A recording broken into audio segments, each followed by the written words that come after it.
Alright, so we are the Accelerators, and for our project, we are doing a version of Moneyball. So the basis of Moneyball was back in 2002, the Oakland Athletics, who had the least amount of payroll of any MLB team and couldn't afford their players that were going to be free agents.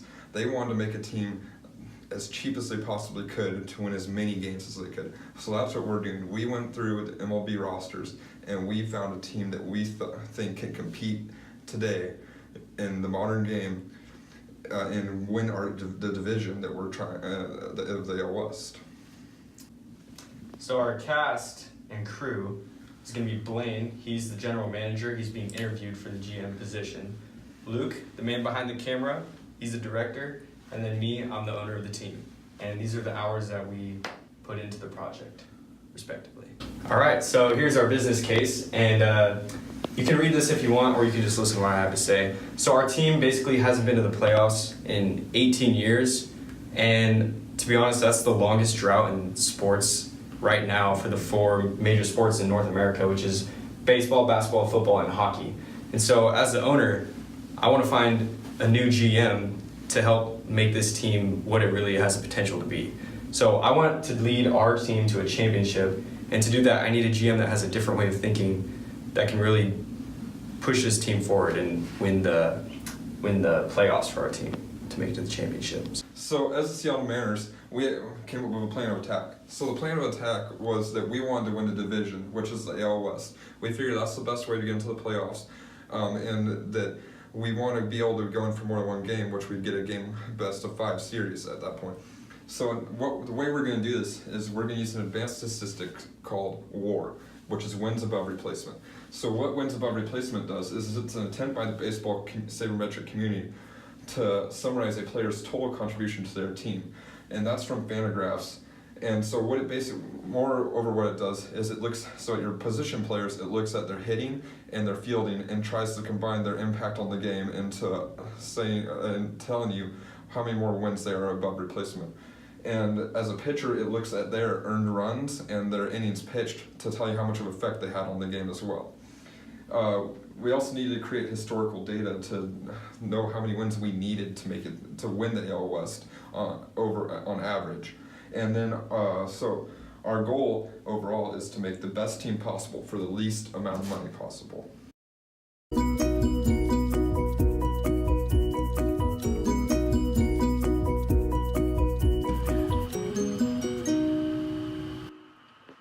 Damn it! Missed the playoffs again. My name is Peyton Houston, and I'm the owner of the Seattle Mariners. Today we're here conducting some interviews for the GM position of our company. You know, we haven't been to the playoffs in about 18 years, and our fans deserve a championship, so it's time to switch some things up. Oh, hey. My name is Blaine Robb, and I'm going to be interviewing for the general manager spot of the Seattle Mariners. I'm here today to meet with Peyton Houston, the current owner of the team, and I'm going to be going over my vision of what I think our roster should look like. I want to make this a championship caliber squad again. Hello, Mr. Houston. How are you doing today? Not bad. How are you, Mr. Robb? Oh, you know, I'm not doing bad today. I'm interviewing for the general manager spot of the Seattle Mariners.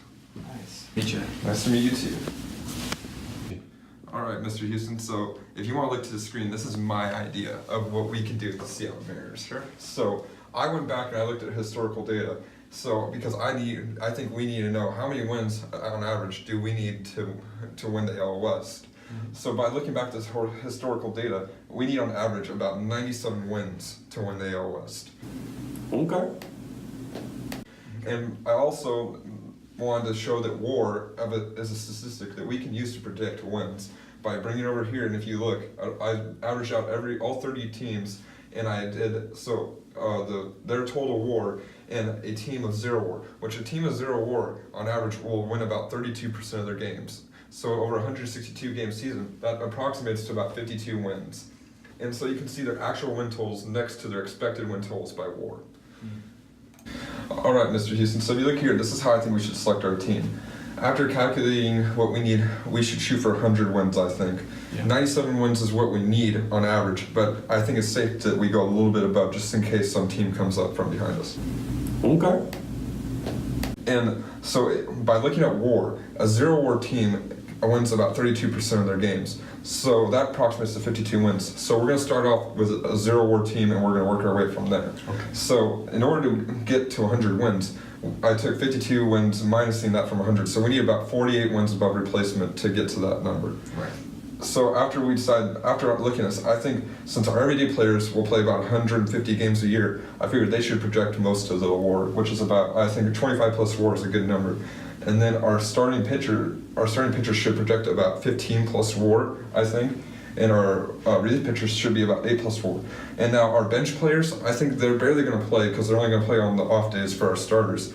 So that we just need them not to get negative war. Yeah. We don't want them to cost the team any more. Right.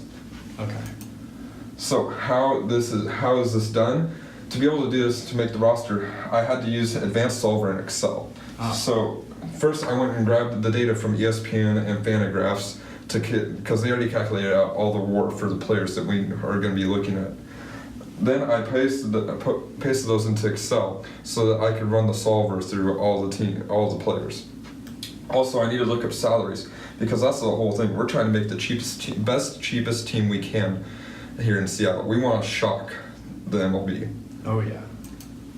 So the starting position players for our strategy, I had to go through all the starting position players, and I had to make sure everything was equal for them, because otherwise, if somebody plays 162 games, well, somebody that plays 100 games, that's not fair to the person that played 100 games. He's obviously going to have less war. Mm-hmm. So I divided their war by games played, and then I multiplied it back with 150 games of mine, because that's how many on average we're going to have them play.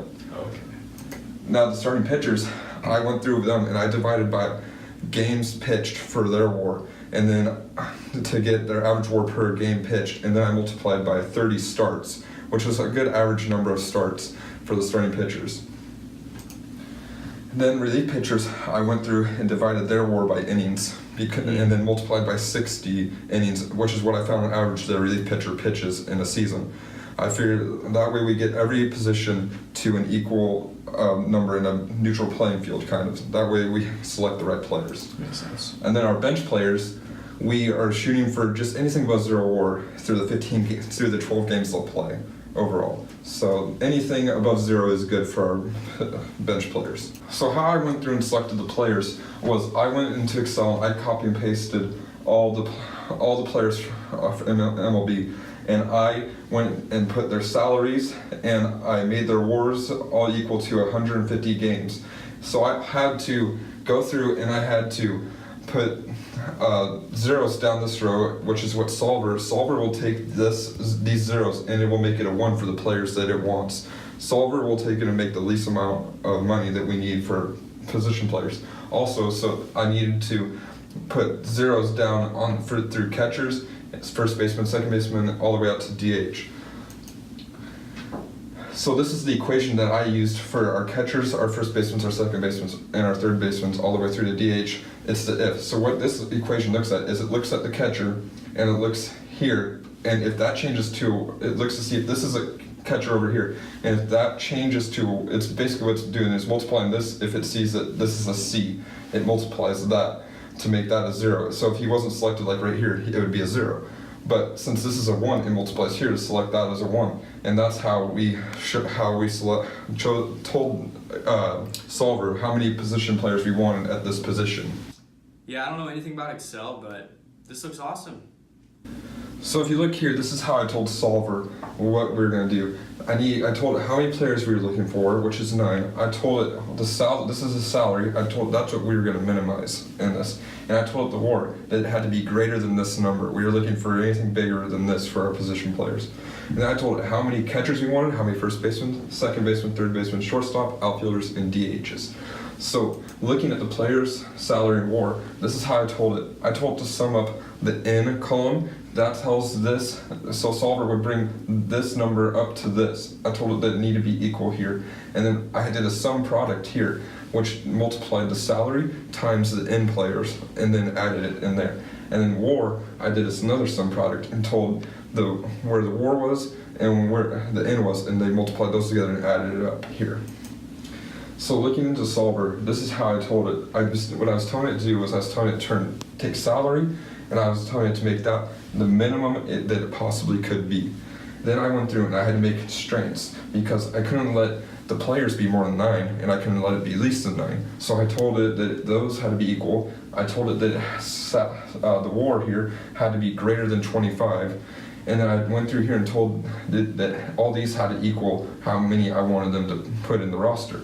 The other key thing to make this work was I had to put in this equation, which told it that it needed to be in binary, which basically tells it that you can't, because otherwise Solver would want to do like 0.25 of a player. Well, you can't have 0.25 of a player. You can only select one player. So that tells it that you have to do whole numbers, 0 or 1. You can't do 0.25 or whatever you want to do.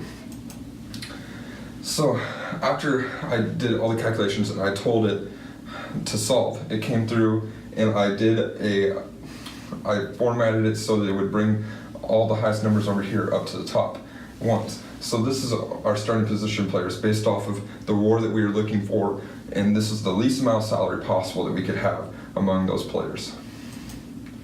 So after doing all this, this is what I came up with for our starting lineup was these players. Our bench players would be here, our starting pitchers over here, and our relief pitchers here. So after doing all this, so the total WAR of the team, we were shooting for 48 wins above replacement. And we were shooting for a salary less than the Oakland A's, which right now is $60 million. And so our projected WAR of the team right now is 58 wins, and our projected salary of the team is $15 million for the projected total wins of 109 wins. So as you can see, we are going to win a lot of games for a lot cheaper than any other team in the MLB.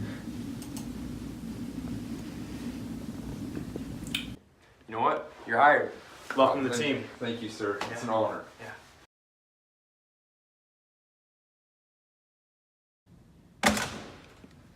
This is not how you build a baseball team, Blaine. What can I say? It's a dog-eat-dog world out here. You're gonna trust that computer over me. I've been doing this 20 years scouting teams. Adapt or die. This whole little stunt's gonna get you fired, Blaine. You know what, Luke? I'm not gonna fire you. Screw you. Oh, now you're fired.